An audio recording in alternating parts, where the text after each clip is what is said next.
Kisah ini bukan untuk mereka yang lemah semangat, dan ia bermula dengan suasana yang mungkin terlalu biasa bagi ramai antara Anda. Bayangkan koridor panjang di sebuah flat kos rendah yang tipikal di Malaysia. Lampu pendar fluor di siling berkelip-kelip, mengeluarkan bunyi bas yang menyakitkan telinga, manakala lantai simen di bawah tapak kaki terasa sejuk dan berpasir. Anda tahu bau di tempat begini campuran, bau masakan jiran, bau hapak simen lama, dan kadangkala bau hancing kucing di sudut tangga. Namun, cerita kita malam ini berpusat di satu lokasi spesifik. Tingkat paling atas, tingkat keempat. Premisnya mudah, tetapi meremang bulu roma. Di tingkat itu, terdapat sebuah unit yang secara rasminya telah kosong selama lebih sedekat. Tiada penyewa, tiada tuan rumah, tiada manusia. Tetapi, apabila malam melabuhkan tirai dan penghuni lain sedang nyenyak tidur, unit kosong ini menjadi hidup. Apa yang bakal saya sampaikan, ini bukan fiction rekaan semata-mata. Ini adalah kompilasi pengalaman sebenar daripada bekas penghuni yang berpindah kerana tidak tahan gangguan, pengawal keselamatan yang melihat kelibat di CCTV, dan pekerja penyelenggaraan yang masuk ke dalam dan menyesal seumur hidup. Dengar betul-betul, kerana ini bukan kisah hantu yang menjerit atau mengilai. Fokus cerita ini adalah pada bani-bani domestik yang tidak masuk akal. Bunyi orang sedang sibuk memasak, bunyi air pancuran mandi dibuka deras, dan bunyi perabot berat diseret di atas lantai. Mozaik semuanya datang dari sebuah rumah yang terkunci rapat, gelap gelita, dan berhabuk tebal. Jika Anda sedang mendengar ini bersendirian, pastikan pintu Anda dikunci. Untuk memahami mengapa fenomena ini berlaku, kita perlu melihat sejarah lokasi ini. Demi keselamatan dan privasi penghuni yang masih menetap di sana, kita akan merujuk lokasi ini sebagai Pangsa Puri X, terletak di pinggir Kuala Lumpur.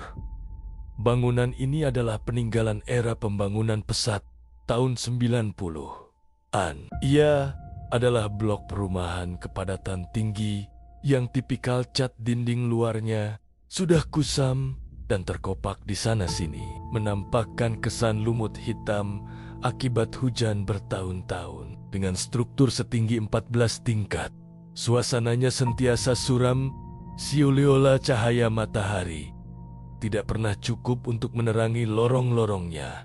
Walaupun pada waktu tengah hari, masalah utama di sini adalah lift. Daripada 3 lift yang disediakan, selalunya hanya satu yang berfungsi. Dan itu pun sering tersangkut atau bergegar kuat apabila melepasi tingkat ke-10. Ini menyebabkan ramai penghuni malas untuk naik ke tingkat paling atas, kecuali terpaksa menjadikan tingkat 14 kawasan yang sunyi dan jarang dilalui orang. Disinilah letaknya unit 14-04. Kedudukannya sangat strategik untuk sebuah cerita seram. Ia terletak betel-betel di ujung koridor mati, bersebelahan dengan pintu tangga kecemasan yang berat dan sentiasa tertutup rapat. Jika Anda berdiri di hadapan unit ini, Anda akan perasan sesuatu yang pelik. Pintu utamanya bukan sekadar dikunci dengan mangga. Ia telah dipaku dengan kepingan papan lapis tambahan yang sudah melengkung dimakan anai-anai. Seolah-olah ada usaha keras untuk memastikan tiada apa-apa yang boleh keluar dari situ. Mengikut rekod rasmi di pejabat pengurusan, unit 14-04 ini telah disita oleh pihak bank sekitar tahun 2010 akibat masalah perundangan yang rumit. Pemilik asalnya dikatakan hilang tanpa dikesan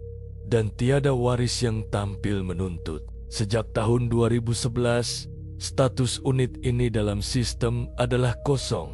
Bekalan air dan elektrik telah dipotong di meter utama bertahun-tahun dahulu. Secara logiknya, Unit itu hanyalah sebuah kotak konkrit yang gelap, panas, dan sunyi sepi. Bagi penghuni baru yang baru berpindah masuk ke blok itu, mereka sering bersikap skeptikal. Ramai yang menganggap cerita-cerita seram tentang unit itu hanyalah taktik nakal budak-budak flat untuk menakutkan orang luar.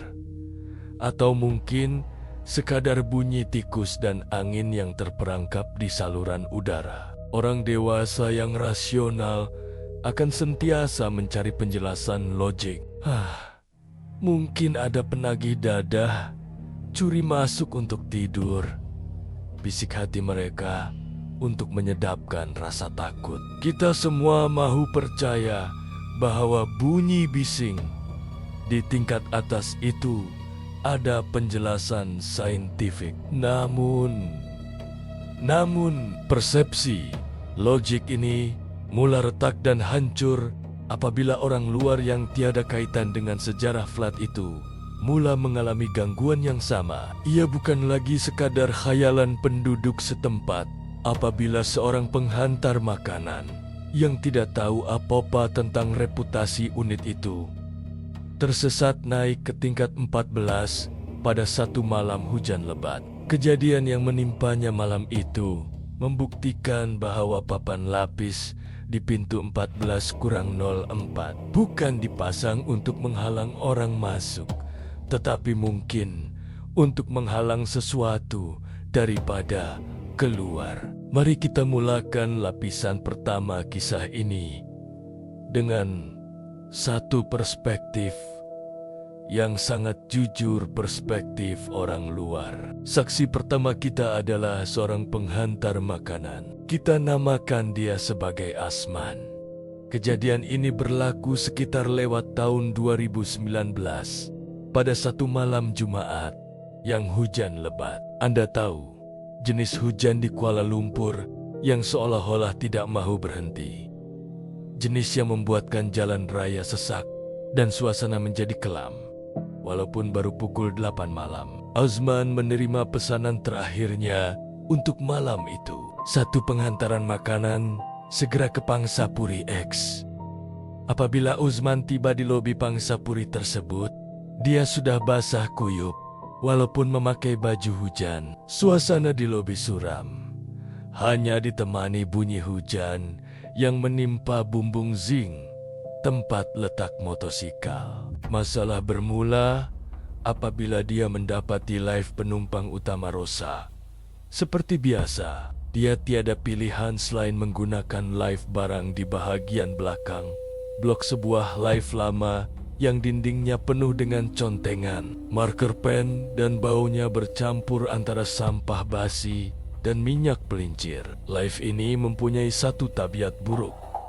Ia bergerak sangat perlahan dan pintunya akan terbuka sedikit di setiap tingkat sebelum sambung naik. Asman sepatutnya menghantar makanan ke tingkat keempat.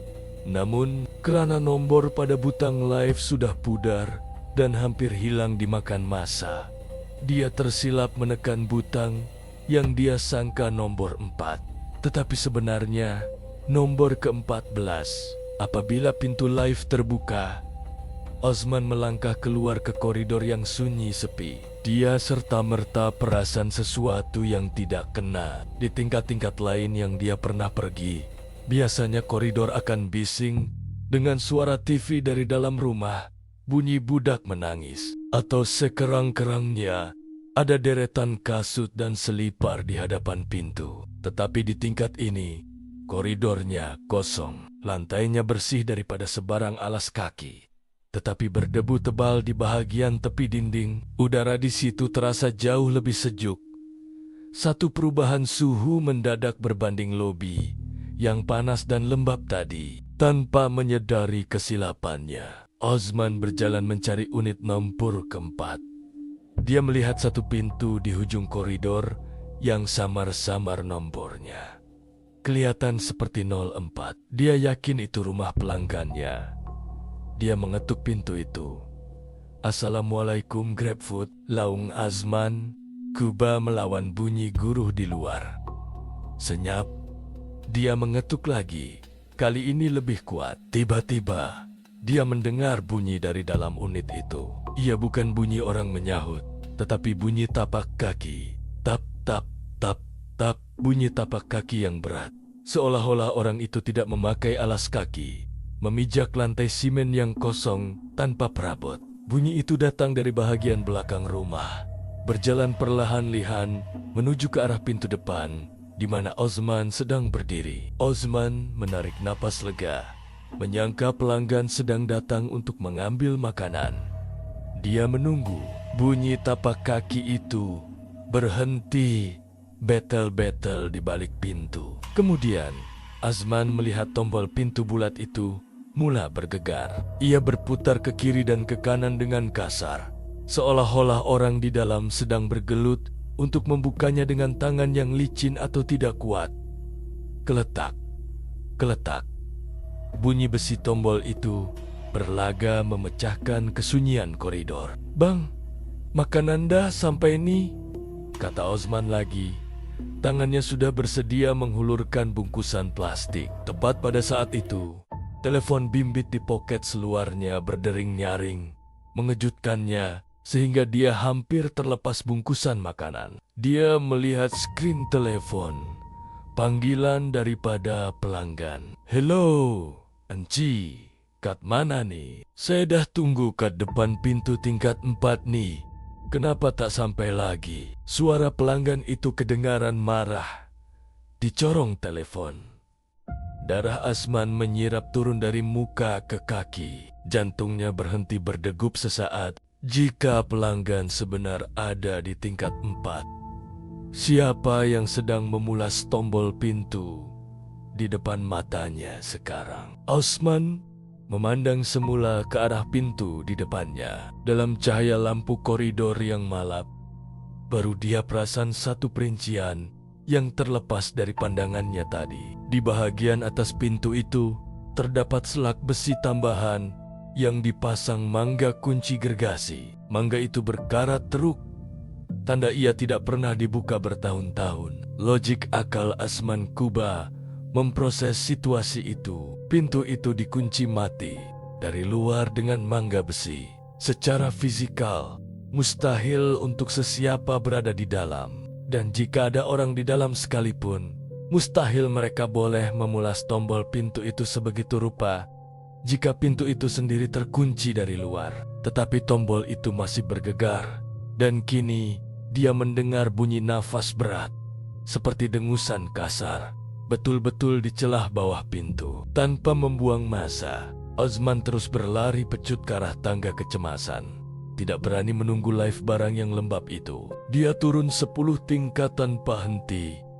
Kakinya menggeletar setiap kali memijak anak tangga. Apabila dia menceritakan hal ini kepada pelanggan di tingkat 4, muka pelanggan itu berubah pucat. Pelanggan itu hanya berkata, "Nasib baik kau tak tunggu pintu tu terbuka." Pengalaman Osman mungkin boleh dianggap sebagai kekeliruan akibat penat, jika bukan karena fakta bahwa penghuni di tingkat bawah, betul-betul di bawah unit misteri itu, juga mempunyai kisah ngeri mereka sendiri yang mengesahkan apa yang didengari oleh Osman. Jika pengalaman Osman adalah satu kejutan ringkas yang menakutkan, pengalaman Puan Rohana pula adalah satu bentuk penderaan psikologi yang berpanjangan. Bagi Puan Rohana, gangguan ini mempunyai jadwal yang sangat spesifik dan disiplin yang menakutkan. Ia tidak berlaku secara rawa. Sebaliknya, gangguan ini bermula hampir setiap malam tepat pada jam 2:30 pagi. Pada waktu ini, kebanyakan penghuni flat sudah lena di ulit mimpi, dan bunyi bising trafik dari jalan utama sudah reda sepenuhnya. Dalam keheningan malam yang sunyi sepi itulah, Puan Rohana akan terjaga daripada tidur kerana bunyi yang kini sudah menjadi legenda urban di Malaysia. Bunyi guli jatuh. Bayangkan Anda sedang tidur nyenyak, dan tiba-tiba di siling bilik tidur Anda Terdengar bunyi tuk-tuk-tuk. Bunyi sebiji guli kaca dijatuhkan dari ketinggian, melantun beberapa kali dengan irama yang semakin laju, sebelum diakhiri dengan bunyi guli itu bergolek panjang di atas lantai mozaker. Bunyi itu sangat jelas dan tajam, seolah-olah tiada lapisan konkrit yang memisahkan telinga Puan Rohana dengan lantai di tingkat atas. Apa yang membuatkan Puan Rohana lebih tertekan bukanlah elemen mistik pada mulanya, tetapi rasa marah. Dia menyangka ada keluarga yang berpindah masuk secara haram dan membiarkan anak-anak mereka bermain pada waktu yang tidak masuk akal. Selepas bunyi guli itu berhenti, ia akan disusuli dengan bunyi yang lebih bingit bunyi kerusi kayu yang berat diseret. Kriit, bunyi geseran kaki kerusi. Kayu di atas lantai simen itu panjang dan menyakitkan telinga, seolah-olah seseorang sedang menolak meja makan yang berat. Dari ruang tamu ke bilik tidur, betul-betul di atas kepala Puan Rohana. Puncak kemarahan Puan Rohana berlaku pada satu malam apabila bunyi itu ditambah dengan bunyi air paip yang dibuka deras. Bunyi air melimpah ke lantai bilik air di tingkat atas begitu kuat sehingga dia risau air itu akan meresap dan merosakkan siling rumahnya. Tidak tahan lagi, Puan Rohana memberanikan diri. Dia mencapai tudung sarung, mengambil penyapu lidi sebagai langkah berjaga-jaga, dan mendaki tangga ke tingkat 14 untuk bersemuka dengan jiran yang tidak bertimbang rasa ini. Sebaik sahaja kakinya memijak lantai koridor tingkat 14, dia disambut dengan kesunyian yang luar biasa. Bunyi bising yang begitu rancak didengari dari bawah tadi hilang. Serta merta, dia berjalan menuju ke pintu 14-04. Di situ, dia terhenti. Dia melihat papan lapis yang memaku pintu dan mangga besi berkarat yang sama dilihat oleh Azman. Tiada tanda-tanda pencerobohan, tiada cahaya. Dari celah bawah pintu, Puan Rohana tetap mengetuk pintu itu dengan kuat, melepaskan geram. "Oi, tolong senyap sikit boleh tak? Orang nak tidur," jeritnya. Tiada jawaban, hanya bunyi angin malam yang menderu di celah lubang angin koridor. Puan Rohana turun semula ke rumahnya dengan perasaan bercampur baur antara marah dan bingung. Namun, sebaik sahaja dia melangkah masuk ke dalam rumahnya dan duduk di sofa, bunyi itu bermula semula. Kriit kali ini lebih kuat, lebih kasar. Seolah-olah entiti di atas sana sedang mengejek usahanya. Ia tahu Puan Rohana sudah kembali ke bawah. Bulu roma Puan Rohana meremang. Dia sadar apa sahaja yang berada di atas sana bukan manusia, dan ia sedang bermain dengannya. Gangguan ini mencapai tahap yang lebih ekstrem. Beberapa minggu kemudian, pada satu malam, bunyi guli dan kerusi itu diganti dengan suara pertengkaran. Ia bermula dengan bisikan kasar, kemudian bertukar menjadi jeritan dua individu, seorang lelaki dan seorang wanita yang sedang bergaduh besar. Suara mereka bergema kuat, menembusi siling konkrit. Apa yang paling menakutkan Puan Rohana ialah bahasanya. Ia bukan bahasa Melayu, bukan Cina, bukan Tamil, dan bukan juga bahasa asing yang biasa didengar di televisyen.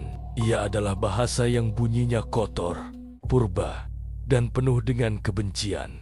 Dengan nada guttural yang tidak menyerupai suara manusia normal. Pertengkaran itu berakhir dengan bunyi hentakan kuat, seperti tubuh badan dihempas ke lantai, diikuti dengan bunyi air paip yang dibuka semula. Keesokan harinya, Puan Rohana mendapati tompokan air kuning mula merebak di siling bilik airnya. Dia tidak boleh berdiam diri lagi. Aduan rasmi dibuat bukan atas dasar hantu, tetapi atas dasar kerusakan harta benda. Aduan inilah yang memaksa pihak pengurusan menghantar seorang juru teknik yang skeptikal untuk memecahkan misteri dan mangga kunci unit 14-04 itu. Aduan rasmi Puan Rohana mengenai kerusakan siling akibat resapan air memaksa pihak pengurusan bangunan untuk akhirnya campur tangan. Mereka tidak boleh lagi menutup mata dengan alasan gangguan mistik semata-mata. Karena kini ia melibatkan integriti struktur bangunan dan potensi kerugian harta benda. Tugas yang tidak diingini ini diserahkan kepada Encik Mutu, seorang juru teknik penyelenggaraan kanan yang dikenali dengan sikapnya yang tegas, rasional, dan tidak percaya kepada cerita karut. Bagi Mutu,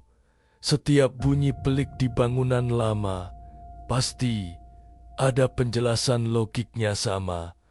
Ada paip yang bergegar akibat tekanan air, tikus yang bersarang di siling, atau angin yang melalui saluran udara sempit. Hantu tidak wujud dalam senarai peralatan kerjanya. Pada pagi kejadian, Mutu naik ke tingkat 14, membawa beg perkakas yang berat dan pemotong besi bolt cutter. Disebabkan unit itu telah disita dan dibiarkan kosong terlalu lama, kunci pendua di pejabat pengurusan telah hilang. Mungkin tersalah letak atau dibuang oleh staf terdahulu. Mutu tiada pilihan selain memecah masuk secara paksa. Sebaik sahaja mata, pemotong besi itu mencengkam mangga berkarat di pintu jeriji.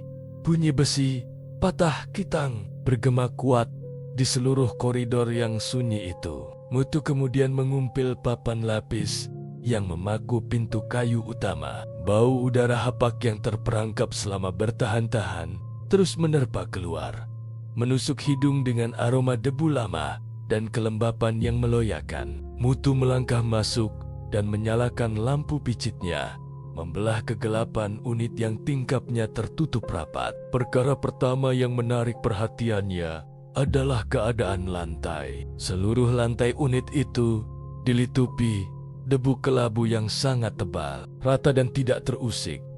Seolah-olah satu lapisan salji kotor telah turun di dalam rumah itu.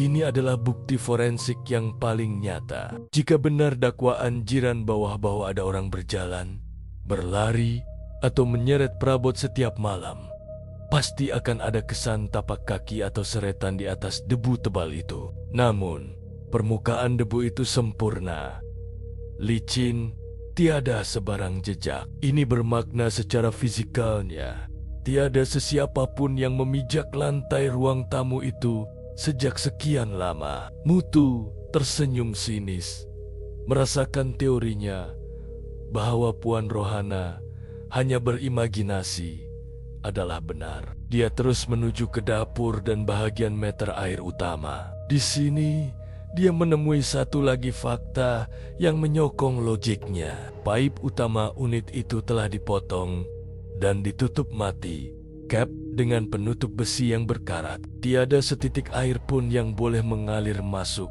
ke dalam sistem pipe rumah itu. Pipe di dapur semuanya kering kontang. Malah ada yang sudah retak karena terlalu lama tidak digunakan. Tetapi keyakinan Mutu mula goyah apabila dia melangkah masuk ke bilik air utama untuk memeriksa puncak kebocoran yang didakwa. Walaupun pipe utama kering, lantai bilik air itu basah lenjun. Terdapat genangan air yang memenuhi lantai mozaik, tetapi ia bukan air pipe yang jernih. Cecair itu kelihatan sedikit keruh, likat, dan berbau, sangat hanyir seperti bau kolam ikan yang tidak bertukar air, atau bau darah lama yang sudah kering. Mutu menyuluh ke siling bilik air, mencari punca titisan, tetapi siling itu kering sepenuhnya. Air itu seolah-olah muncul dari lantai itu sendiri, atau dihasilkan di situ. Ketika Mutu berpaling untuk keluar dari bilik air, cahaya lampu picitnya tersuluh ke bagian tengah ruang tamu yang tadi dilepasinya. Jantungnya tersentak hebat. Di tengah-tengah lautan debu tebal yang tidak terusik itu, kini terdapat sebuah kerusi plastik berwarna merah. Kerusi itu nampak sangat asing. Ia kelihatan baru, berkilat, Dan yang paling menakutkannya, bersih sepenuhnya, tanpa sebutir habuk pun. Kedudukannya diletakkan betul-betul di tengah ruang, menghadap tepat ke arah pintu masuk, seolah-olah ada seseorang yang duduk di situ, sedang memerhatikan Mutu masuk sejak dari tadi. Mutu pasti, semasa dia masuk tadi, ruang tamu itu kosong, tiada kerusi. Tiba-tiba, suasana di dalam unit itu berubah, serta-merta udara panas dan hapak tadi menjadi berat, menekan dada Mutu sehingga dia sukar bernafas. Bunyi bising trafik dari luar hilang sepenuhnya, digantikan dengan bunyi desing yang nyaring di telinganya. Dalam kesunyian yang menekan itu, Mutu mendengar suara bisikan yang sangat jelas, betul-betul di cuping telinga kirinya. Suara itu garau, basah, dan dekat. Belum siap lagi. Tanpa mempedulikan beg perkakasnya yang berat, Mutu terus meluru keluar. Dia tidak menoleh ke belakang, tidak menutup pintu, dan tidak mengambil bolt cutter yang tertinggal di lantai koridor. Dia berlari turun, menggunakan tangga secepat mungkin. Seminggu selepas kejadian itu, Mutu demam panas yang teruk dan Miro Karakau dalam tidurnya tentang orang di kerusi merah. Sejak hari itu, dia menolak untuk naik kemana-mana tingkat melebihi tingkat ke-10. Pengalaman Mutu mungkin menakutkan, tetapi saksi terakhir kita adalah orang yang paling lama hidup bersama entiti ini. Dan dia nampak apa yang Mutu tidak sempat lihat. Jika Encik Mutu mewakili logik yang dipatahkan, saksi terakhir kita, Pak Cik Harun, mewakili pengetahuan yang disembunyikan. Pak Cik Harun adalah pengawal keselamatan shift malam yang paling lama bertugas di Pangsapuri X. Dia telah berada di sana sejak hari pertama kunci diserahkan kepada pembeli. Melihat generasi demi generasi penghuni datang dan pergi. Sebagai mata bangunan itu, pada waktu malam, dia melihat segala-galanya dari pondok pengawal yang kecil di pintu masuk utama. Berbeza dengan penghuni lain yang hanya mengagak, Pak Cik Harun tahu sejarah sebenar unit 14-04. Walaupun dia enggan menceritakan perincian, penuh kerana mendakwa telah disumpah untuk tutup mulut oleh pihak pemaju asal. Dia memberi bayangan bahawa unit itu pernah menjadi lokasi satu tragedi yang sangat gelap. Sebelum bangunan itu siap, sepenuhnya sesuatu yang melibatkan ritual yang salah atau kematian yang tidak dilaporkan. Dia tahu bahawa benda di atas sana bukan sekadar menumpang. Ia adalah tuan rumah yang asal. Rutinitas Pak Cik Harun pada jam 3 pagi selalunya melibatkan rondaan perimeter. Namun, ada satu pantang larang yang dia pegang teguh. Dia tidak akan mendongak ke atas apabila lalu di bawah blok di mana unit 14-04 berada. Tetapi manusia tetap manusia. Kadangkala naluri ingin tahu mengatasi rasa takut. Satu malam, ketika sedang merokok di luar pondok pengawal, mata Pak Cik Harun tertangkap satu pergerakan di balkoni tingkat paling atas. Dari kejauhan 14 tingkat di bawah, dia melihat satu susuk tubuh berdiri tegak di balkoni unit 14-04, memegang pagar besi dan memandang ke bawah, tepat ke arahnya. Susuk itu gelap, legap, dan tidak bergerak walaupun seinci. Pak Cik Harun memikirkan mungkin ada penceroboh atau penagih yang memanjat masuk, mencapai lampu suluh berkuasa tinggi miliknya. Dia menghalakan cahaya itu terus ke balkoni tingkat 14. Cahaya itu membelah kegelapan malam dan menyuluh tepat ke arah susuk tubuh itu. Apa yang dilihatnya membuatkan rokok di bibirnya jatuh ke tanah. Susuk itu bukan manusia biasa. Dalam samar cahaya lampu suluh, Pak Cik Harun melihat entiti itu memakai pakaian yang lusuh dan koyak raba. Tetapi yang paling mengerikan adalah lehernya. Leher makhluk itu kelihatan memanjang secara tidak normal, bengkok ke tepi pada sudut 90 darjah yang mustahil. Seolah-olah tulang lehernya telah patah sepenuhnya, tetapi kepalanya masih mampu menoleh memandang ke bawah. Wajahnya tidak jelas, tetapi Pak Cik Harun dapat merasakan satu senyuman lebar yang menyeringai dari ketinggian itu. Dia segera mematikan lampu suluh dan masuk semula ke dalam pondok pengawal, mengunci pintu. Namun, gangguan itu tidak berakhir di situ. Bukti paling nyata yang Pak Cik Harun simpan adalah rakaman CCTV di dalam live. Kejadian ini berlaku berulang kali. Pada waktu-waktu sunyi, live bangunan itu sering dipanggil naik ke tingkat 14, walaupun tiada sesiapa yang menekan butang dari lobi atau dari tingkat atas. Melalui monitor CCTV yang berbutir di pondok pengawal, Pak Cik Harun sering melihat live itu naik sendiri. Apabila pintu live terbuka di tingkat 14, kamera merakamkan koridor yang kosong dan gelap.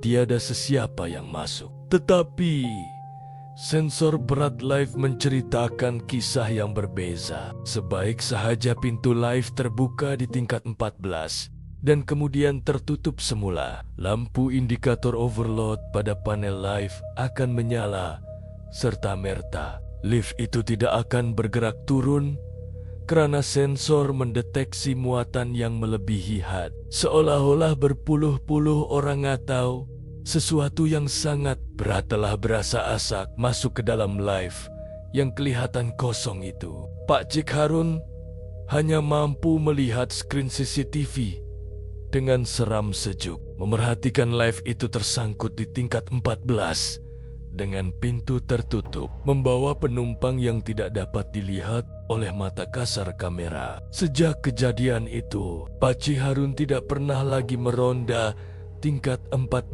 secara berseorangan selepas jam 12 malam. Dia tahu ada perkara yang lebih baik dibiarkan dalam gelap. Entiti itu tidak suka diganggu, dan ia mempunyai cara tersendiri untuk menuntut haknya ke atas ruang itu. Apa yang boleh kita simpulkan daripada rantaian kisah ini? Daripada penghantar makanan yang dikelirukan, jiran bawah yang diganggu bunyi guli, juru teknik yang menemui kerusi misteri, hingga ke pengawal yang melihat kelibat patah leher, semuanya menunjuk kepada satu corak yang sama: peniruan atau mimikri. Entiti di unit 14-4 ini bukan sekadar hantu yang muncul untuk menakutkan. Ia adalah entiti yang belajar menjadi manusia. Bunyi memasak, bunyi mandi, bunyi perabot dialih, dan bunyi pertengkaran suami istri, semua ini adalah cobaan entiti tersebut untuk meniru kehidupan seharian kita. Ia memerhati kita, mendengar rutin kita, dan kemudian melakonkan semula aktiviti tersebut di dalam unit kosong itu sebagai satu bentuk ejekan atau umpan. Mungkin unit itu kosong pada rekod manusia. Ia tidak berpenghuni pada kertas kerja bank, dan ia tiada bekalan elektrik pada meter TNB. Tetapi secara spiritualnya, ia padat. Ia penuh dengan penghuni yang kita tidak nampak dan mungkin tidak mahu nampak. Jadi, ini pesanan saya kepada Anda. Jika Anda tinggal di flat, pangsapuri, atau kondominium, dan pada satu malam yang sunyi, Anda terdengar bunyi guli jatuh atau kerusi diseret dari unit di tingkat atas, Anda terutamanya, jika Anda tahu unit itu kosong, jangan tegur. Jangan naik untuk memeriksa.